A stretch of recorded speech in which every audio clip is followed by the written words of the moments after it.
All right, hello everyone, and welcome to this episode of A Shot of Wisdom. So, the guest on this show that you're going to watch now is Omari Broussard, a good friend of mine and owner of a variety of businesses, which he'll actually explain in the video. Why I love this video is that Omari was a career military guy, was in the U.S. Navy for many, many years, and came out of that and transitioned into being an entrepreneur. And he shares some of that journey in this discussion. There's actually a really cool discussion around a dream that he had from a child and then thought that that was never going to happen. And then just wait till you hear how it comes full circle. So, those are a couple things right at the beginning. At minute 10, he starts talking about that actual transition from the military into being an entrepreneur.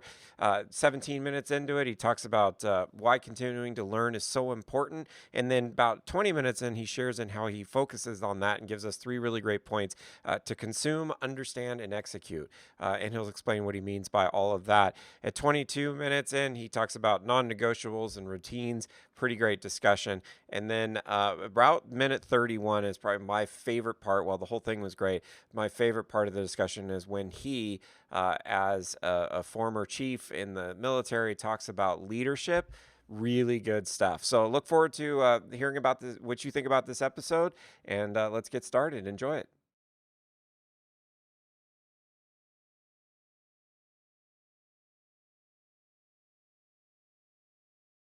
All right, everybody, thank you so much for joining us for this shot of wisdom. I'm excited to have my good friend, Omari Broussard. Thank you so much Man, for thanks, showing Dominic. up. And I did say that. I mean, we're good friends, and I just said I don't know how to pronounce your last name. It's Broussard, right? It's I got it right. Broussard, I just yes. thought of that. I was like, it's the first time I think I've ever asked if I still pronounce that right. All right, so tell me a little bit about your agency because you're going to explain it a little bit better than I am. Yeah, so definitely a hybrid. I am a partner in two different companies where I take care of most of the marketing, right? Pretty much all the marketing. And then I have a consulting firm myself where I have private consulting clients. So my agency is basically more of I really caught on to being a partner in growth with businesses. So I'm kind of converting it into, hey, you come to us when you want growth in your business on one end, and the other end is as I acquire companies, whether it's equity partnership or whatever, I'll have that machine I can run those businesses through. Got it. So we're kind of in the transition, but we still have the standard stuff that everybody else has. Yeah. Awesome. So you've done some really cool work with veterans, and you have a pretty intimate knowledge of that world because you were a veteran. You are a veteran yourself. So tell me a Yeah. little bit about, tell the audience a little bit about your background. What was your military experience? Yeah, it's kind of surreal since right now, as we're filming this, I'm overlooking the place where I retired from. I grew up here in San Diego. I joined when I was 17. Made the decision I wanted to join the Navy when I was 13 due to a book report from a friend of mine. And the book was called Men with Green Faces. And it was a book about Navy SEALs in Vietnam. And I had never heard, of a Navy. I didn't know what that was. That was a thing. My grandfather was in the Navy. And actually, I grew up about 30 minutes from here, 20 minutes from here. And so I was like, oh, that's cool. So I got the book, and I was like, whoa, I want to do that. So that at 13, I had decided I was going to join the Navy and become a SEAL. 4 years later, 16, I joined delayed entry, the Navy. It was pretty easy. I already knew what I wanted to do. Recruiter loved me. I want to be a SEAL. Join the Navy. Cool. 17, I joined the Navy. I leave for boot camp to Great Lakes. I go over to the East Coast for my first tour of duty on carrier, and I got out of the military because my detailer wouldn't let me go to SEAL training. So I got out, being a knucklehead. I was young, didn't know what the hell I was doing, made a knee-jerk reaction, ended up right back here in San Diego, no job, nowhere to live, just like, what the hell? Then, by the grace of God, there was a gentleman that I considered a mentor when I was in my teenage years who happened to be an active duty SEAL at the time. He's retired now after 30 years. And he was actually a SEAL for 30 years, Vietnam vet. And he, through him and a buddy of his, got me back in the Navy. I took the test for SEAL training before I joined. So when I signed up, they were like, okay, you got to go to school, and then if you maintain your standards, you'll go to SEAL training. So I went back to Great Lakes, and then I came back home here and checked into basic underwater SEAL and demolition training, SEAL training in '98. I was there for, I did 2 classes, and I got hurt. So I got hurt in my first class. They rolled me to a second class, gave me a second chance. I got hurt again, and then they had to put me out due to a medical. So I got med dropped. 2 year, I went to Hawaii after I went to San Clemente Island. I was stationed out there for a little bit. That was awesome duty, 7 days on, 7 days off. And that was like when I first got my touch of entrepreneurship, because I ran a small business out here where putting in small business networks before it was cool. Okay. Building PCs from scratch with hubs Nice. and networking small businesses, National City, all the way up to La Jolla. Then I got orders to Hawaii. Once I got to Hawaii, I tried to go back to SEAL training, right? Because my 2 years was up, thought I was ready. So went and took my tests, good to go. Went to get the dive physical, and the doc told me I had reactive airway disease, which is a form of asthma. And it was disqualifying from diving. So if you're disqualified from diving, you can't go to SEAL training. Right. So that was the end of that dream. Luckily, I have a friend, one of my best friends. He grew up here too, local, still here, and he was a SEAL at the time. And he was like, no, don't get out. There's this thing called visit board search and seizure. It's kind of cool. It's not like us, but it's close. You should go do that. So I went and did that and got really good at that job. And basically, VBSS is like, imagine a boarding team. So basically, ships go through waterways. You board them, check for contraband, blah, blah, blah. In the beginning, it was kind of low key. Then we went to non-compliant. And non-compliant means if they stop or don't, you can. So that was fun. And I did that on a deployment on a regular ship, so it was a part-time job. 2007, yeah. So when I went through non-compliant boarding training in 2006, which was already cool, I was like, man, it'd be so cool to do this for a full-time job. And me and my boys be talking, be like, yeah, it'd be awesome. But Navy's never gonna do that. Fast forward 2007, I'm walking right over 32nd Street. My boy's walking in front of me. He's like, Omari, did you hear? I was like, what you talking about? He's like, there's a full-time VBSS team now. I was like, really? He said, yeah. So I put in for it, and I got orders.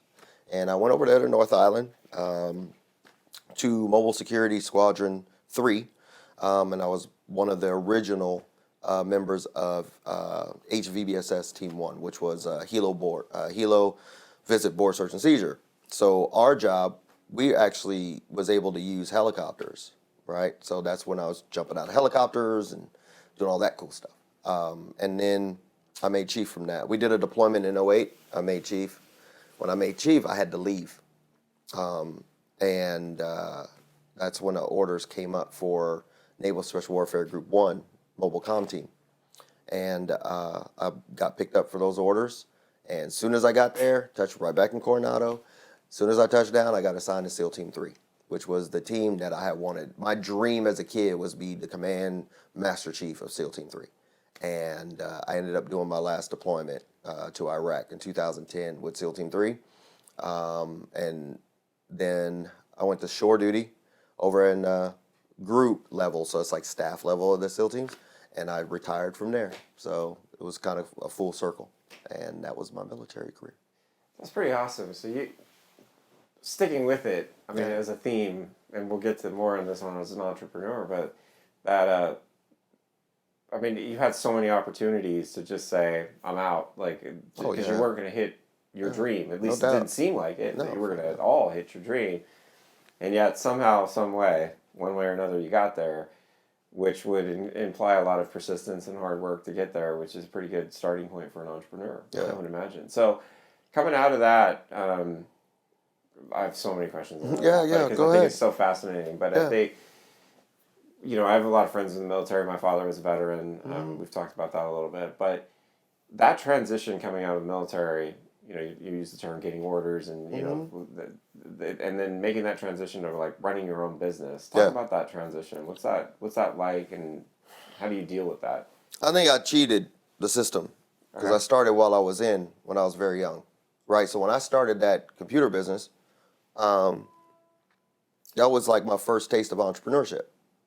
And I was hustling, getting jobs. Remember, so my duty was 7 days out on the island straight. And when I came home for 7 days, I didn't work. It was 7 days off. So during those 7 days, I was honing my craft, building computers, making sales, getting referrals. That was back in, I was 98, 99? It was like close to 2000 because I went to Hawaii in 2001. So that was the year 2000, right? So I had already, throughout my career, I always, on my off time, I didn't take time off. I was always learning a new craft. I was always studying. I've been reading. I read Think and Grow Rich when I was 21 years old. I had a clear plan when I was younger. Join the military, become a SEAL, retire, and run a business. That's always been the plan. So the transition got tough and I started my firearms training business in 2012. So I retired in 2015. And that's where I had more experience. I learned about marketing. So the toughest thing about leaving the military and becoming an entrepreneur is in the military, everything you're told what to do. You know what I mean? Mm-hmm. Even as a chief petty officer, division officer comes up, he goes, Chief, this is what we need to do. Roger that, sir.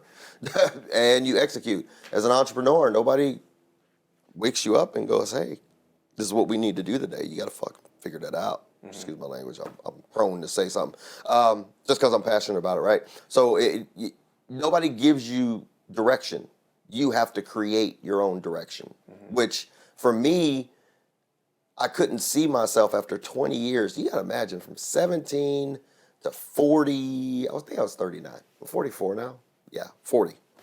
I've been taking orders. Showing up to work every day, wearing a uniform, had to shave every day, had to get a haircut all the time, couldn't go anywhere, had to deploy 6 months at a time. The last thing I was going to do when I retired was get a job and work for somebody else. Not a thing. I couldn't, So I just had to take some of the lessons that I learned from the military, and realize that I'm creating my own world. And then try to bridge the two. Sure.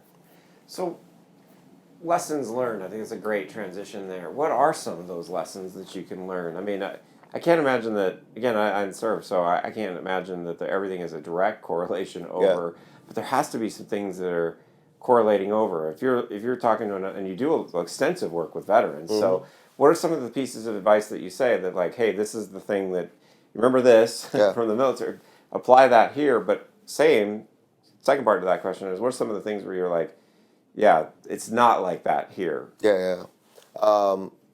Good question. Number one is, the lessons learned from the military is how to deal with adversity and stress, right? It's a different type of stress in the civilian world, right? Especially in entrepreneurship. There's a huge disparity in how we define stress from a military point of view and a business point of view. Military, you can die. You get shot in the face, somebody can die, you have training accidents, which I've lost friends to all those things, right? In business, you're like, oh, you go bankrupt. So, you know what I mean? So it's carrying on how to deal with adversity in a way that creates positive change, even if it hurts, right? Always say, I wrote it down in my book from the conference, embrace the suck. Shit's going to go wrong. Deal with it. Number two, lesson learned is you can't do it by yourself. Obviously, you cannot do this by yourself.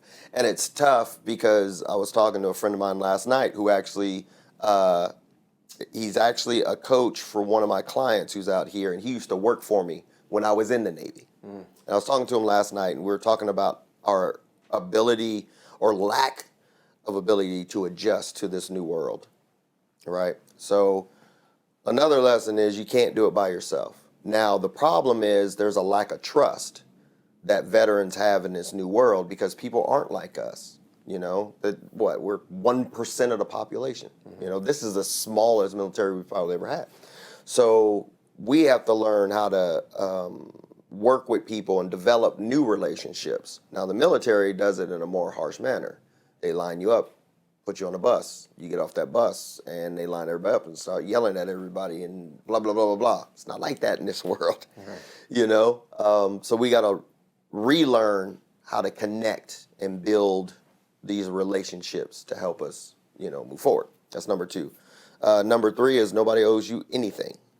And that is the one thing where a lot of veterans get out, and for some reason society tries to paint this picture like, oh, we understand, we'll take care of you. No, they won't. You have to take care of you, right? Nobody owes you anything. Yes, people say, hey, Omari, thank you for your service. You're welcome. It was my honor. That was a choice. I did that on purpose. I didn't did it because I was escaping the hood. No, I did it on purpose. I knew that was my life. So, but no one owes me anything, which caused me to start getting into new circles, right? I'm very rarely in the veteran space other than the tribe and other than the relationship I had, but obviously I'm at traffic and conversion, So I think those are the 3 big things. Number 4 would be just go do it. At least, go try, go do it, I can honestly say most of the things that have happened to me business-wise has been because I created new relationships. I didn't rely on my own brain, and I put myself in new circles and built the ability to move in different spaces outside the military while I was in the military.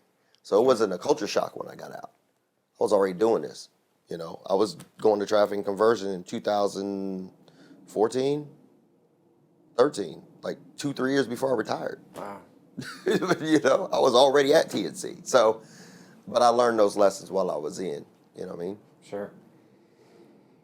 So we're definitely getting a picture here, I think, of a guy who is pretty driven, who is motivated, gets up, makes it happen every single day. Yeah.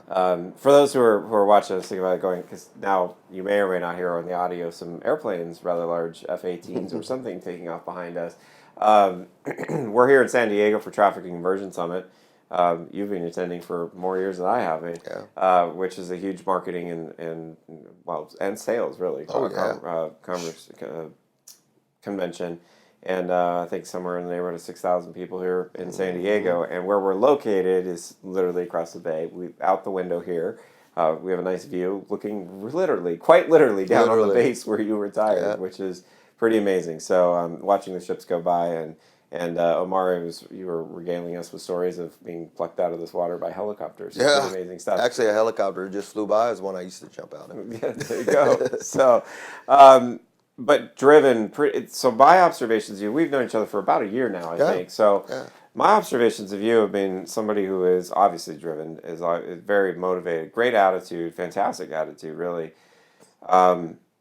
What I also am impressed with is the amount of knowledge that you take in. You take in a tremendous amount. You read a lot, it seems. You're at these conferences. What you obviously place a value on it, but why do you place such a value on this type of education? Yeah. Because I realize I'm not the smartest guy in the world, right? When I was growing up, my grandmother used to always tell me to read. And she's like, you gotta get out them TV. And she would always tell me, the people on TV got their money.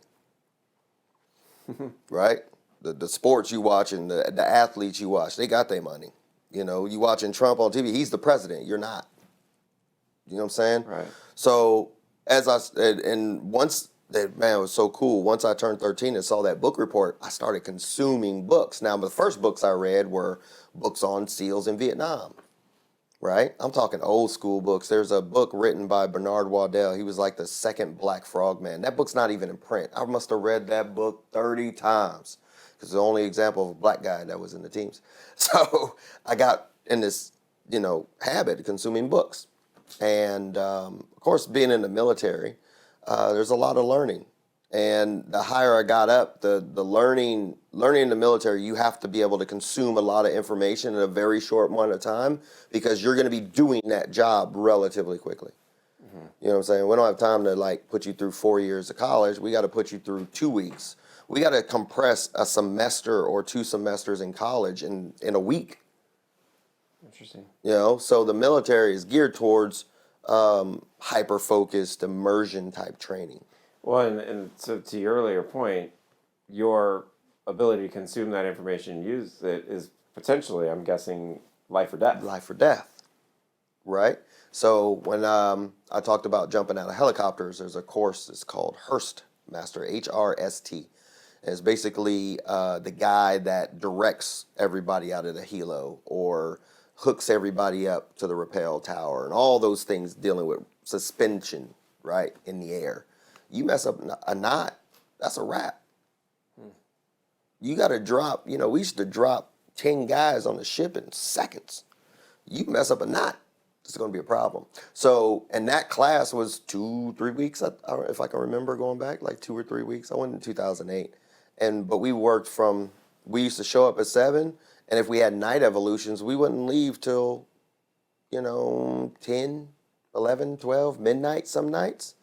And when I was at SEAL training, taught me a very big lesson. Although I was only there for a short amount of time, taught me a huge lesson. We used to wake up at 3 o'clock in the morning and get to bed by 1, 5 days a week. Didn't matter. You either do it or you quit. You know what I mean? So I've had all these experiences in my life where I had to consume information relatively quickly and do it. Marketing, that's how, my first Dan Kennedy book, Ultimate Sales Letter. I had to read the book and write sales copy. So I've just developed this skill, probably at some point to some detriment, right? Because you can get in this loop of constantly studying and never doing anything. But now I kind of it's more of a system, right? I only focus, now I've read such a body of knowledge, and I think now I'm at a point to where I only look for the things that I'm trying to accomplish. I read that and do that, and then I do it in a way that I can transfer it to somebody else to be done. So, and I'm also reading higher level of information. Now, granted, you also have to understand, it took me 14 years to get my bachelor's degree. The day after I retired on the 1st of March, I also started a master's degree, and I did 2 master's degrees back to back. It was a week break between both master's programs while running the business, being a dad and all that. So my life has just been consumption, understanding, execution. Consume, understand, execute. Consume, understand. It's like my daily life. So now I'm kind of passing that down to number 2, so she could, pass that down. So that's how that works. Awesome. All right, so bachelor degree, that's incredible. Double master's, also incredible.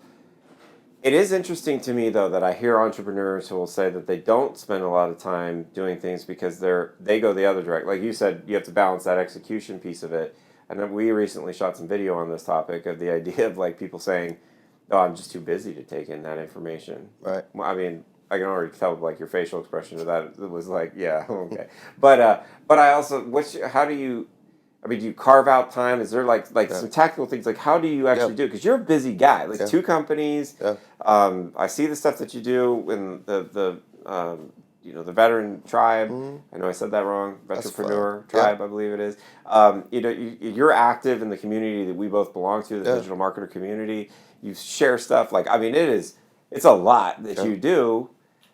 Then you got family too, right? Children, both. Yeah. So how do you?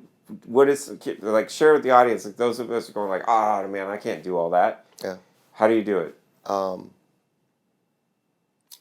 want y'all to forgive me in advance.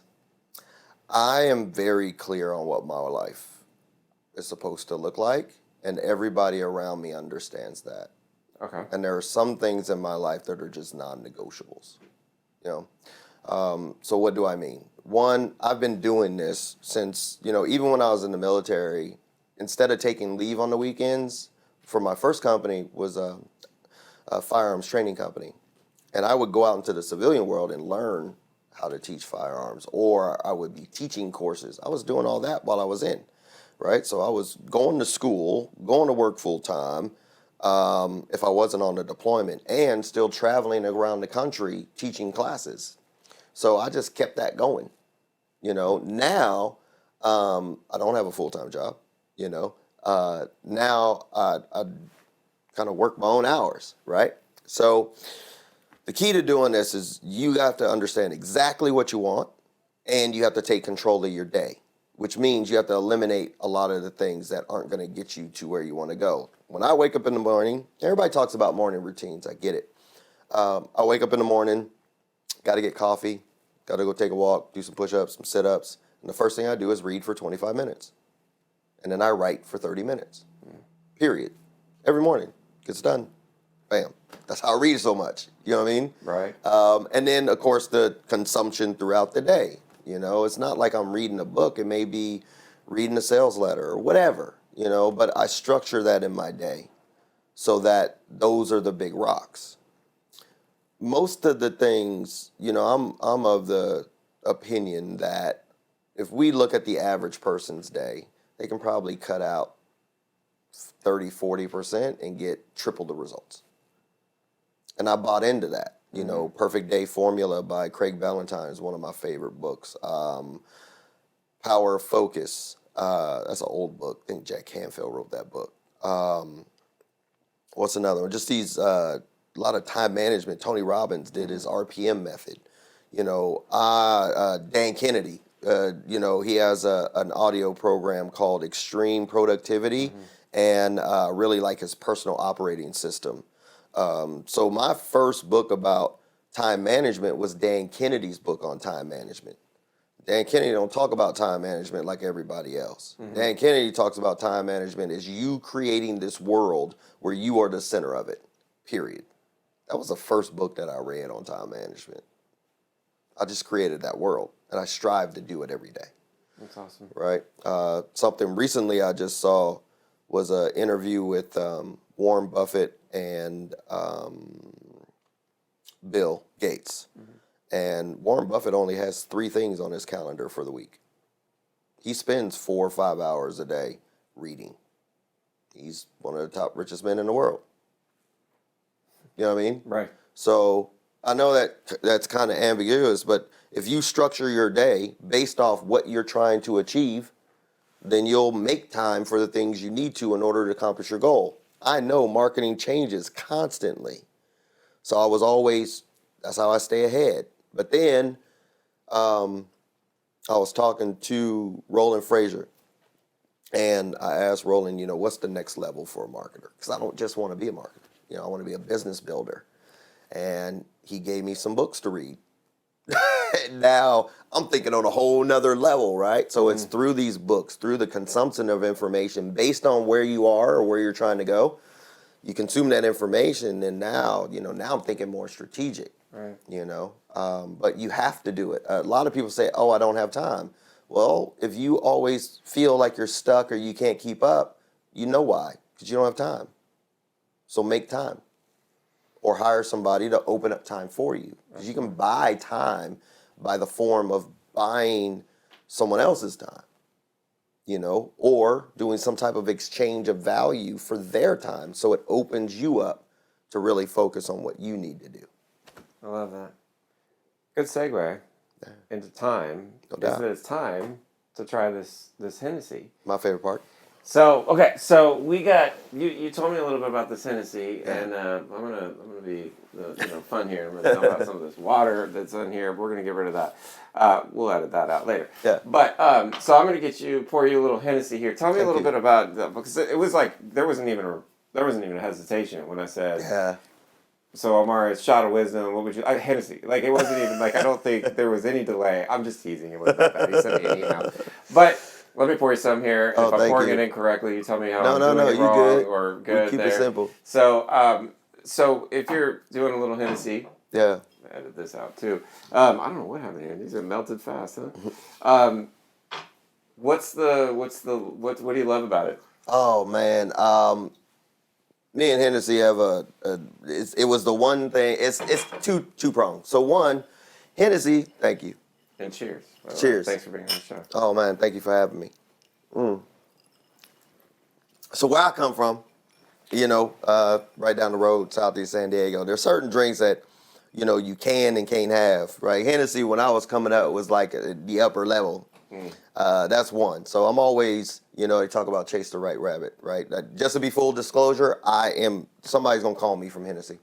I promise you that. But it was about goal achievement, you know. And the second thing was it has to do with my little brother, and I met I didn't meet my biological father and my family on his side until I was 32. And I met my brother first, but we didn't know we were brothers. Wow. And once we figured out we were brothers, our drink together has always been Hennessy and Heineken. So there's that, you know, it's an emotion. It's when you meet your little brother for the first time, you realize y'all been living within 10 minutes of each other for most of your life, but never knew it. There's always that one thing. So, Hennessy to me kind of symbolizes that bond. So Awesome. This is my go-to. Like I said, Ciroc make a good second, but, Hennessy is my go-to. I love it. Yeah. Well, thank you for letting me share in on that.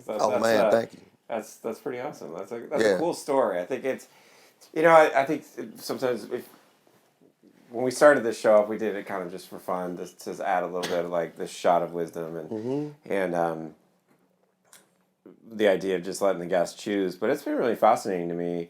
And I've talked to we have a mutual friend, Brian Plum from the UK. We were talking about this not that long ago, about how much food and drink becomes community to some degree.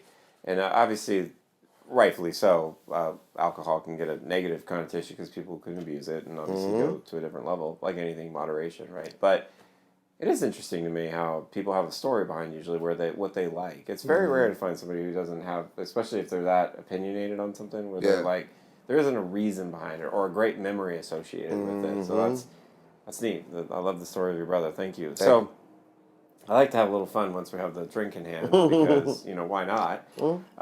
So I have something that the viewers, recently got added from our episode with Bo Harrelson, was my topic wheel. So to again explain it, we send the topic wheel out to everybody who's going to be on the show and say, hey, these are some of the topics I'd like to cover.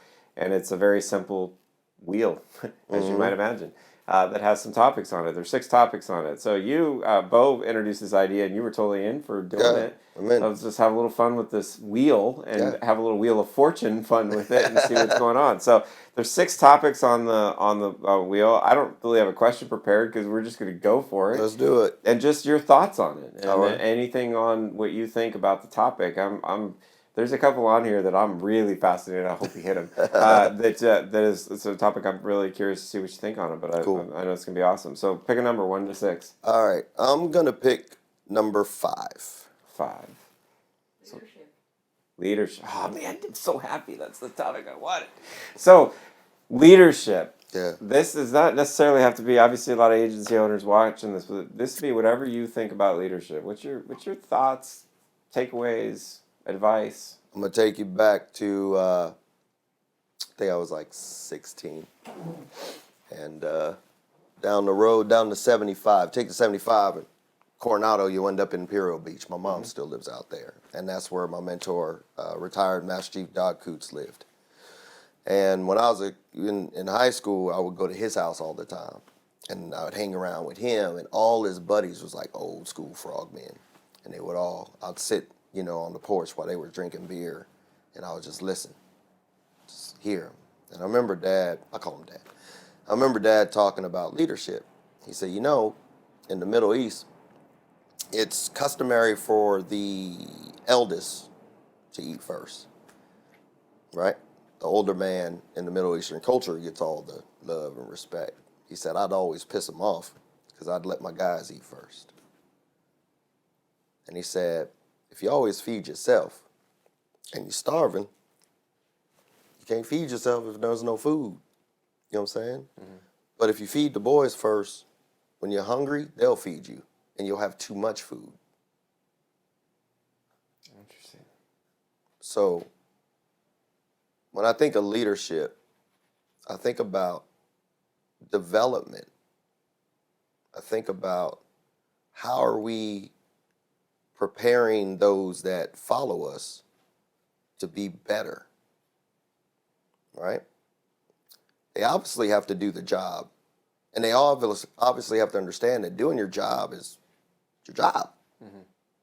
But putting in more work, that's what helps you progress. So That's number one, development. Number two is pushing leadership down. Okay, and this is not common. I found this is not common in the entrepreneur world. Actually, people are afraid of it. Because if I'm the owner of the company and then I make the number two famous, then the number two is going to go off and do their own thing, and I'm going to be like, at the end of the day, your acumen in leadership is not determined by how high you go. It's determined by how high those who follow you go.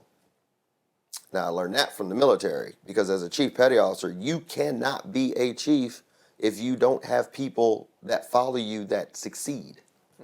So when I picked up chief, it was after a deployment. I had 23 people.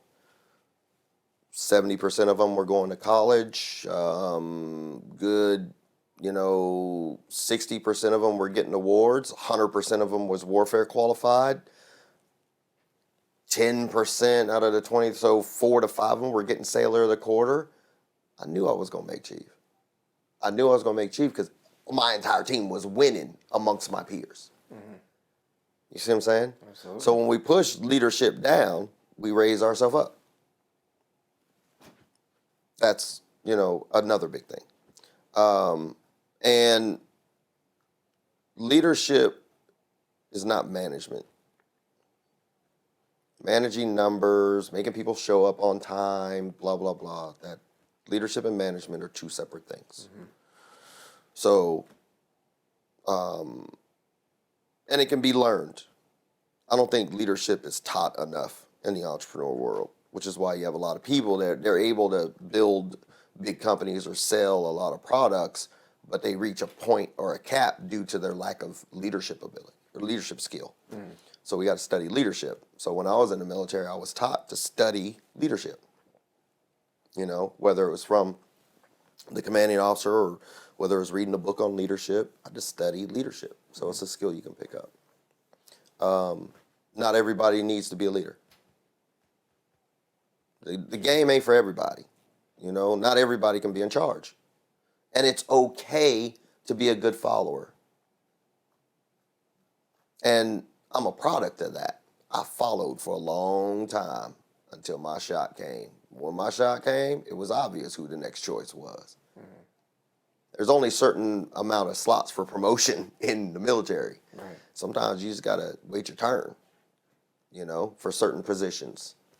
But can you persevere, So I had to learn to be a good follower, which means, one day I remember I was stationed in Hawaii, and my leading petty officer, E6, he's in charge of the shop. I was in E5.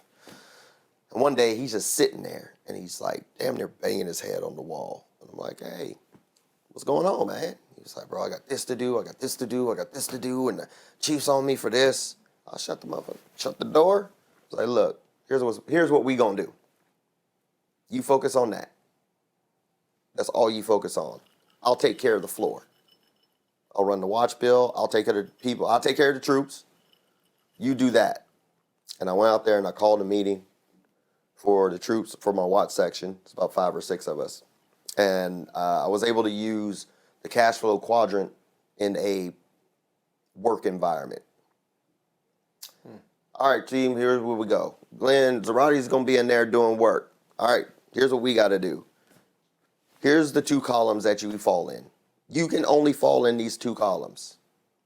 You're either in the A column or the L column. You're either an asset or you're a liability. I'll know it, and now that I've taught everybody knows it. You get to choose where you want to be. If you're an asset, work gets done. We can start putting people in for awards. We can start getting off early because shit's getting done. If you're a liability, you already know what you're going to get. We only have to discuss this. And I think it was a couple weeks later, one of my boys came up. He was like, I was an asset today. I was like, yeah, you were. Right? So being a good follower is important because not everybody's built for leadership. So that's my leadership talk. That was fantastic. with no prep. I love that. But I mean, that's why I was so excited. I was serious. I was hoping that was the topic that came up, and I couldn't remember what number it was. No. So I love that, and I think that's amazing. Great stuff that could be applied in the entrepreneurial world. Even if you have a small team, I think of leadership. Just one thought on it Yeah. is that leadership to me, even if you don't have a team, you still have to apply those leadership things to yourself to Oh some degree. yeah. Like you have to decide every day, am I going to be an asset or liability to my own business when I'm the only employee? That's such a great point. Yeah. And you have to do certain things to push that leadership down, even though there's nobody down there, because it's still you still got to elevate yourself. And there's a lot of Hmm. that stuff that even if they're a solopreneur, I think a lot of those things are really applicable. So Oh yeah. that was that was awesome stuff, man. Well, thank you again. Appreciate. This has been awesome. Thank I you. know everybody's gonna love this one. What's a great way for people to get a hold of you if they want to follow you, look at some things Yeah. you're doing, what you're doing? The Omari Broussard on Facebook. It's kind of like the number one. Omari Broussard on Twitter is kind of cool. We're still building out some stuff, so but Facebook you can get a hold of me.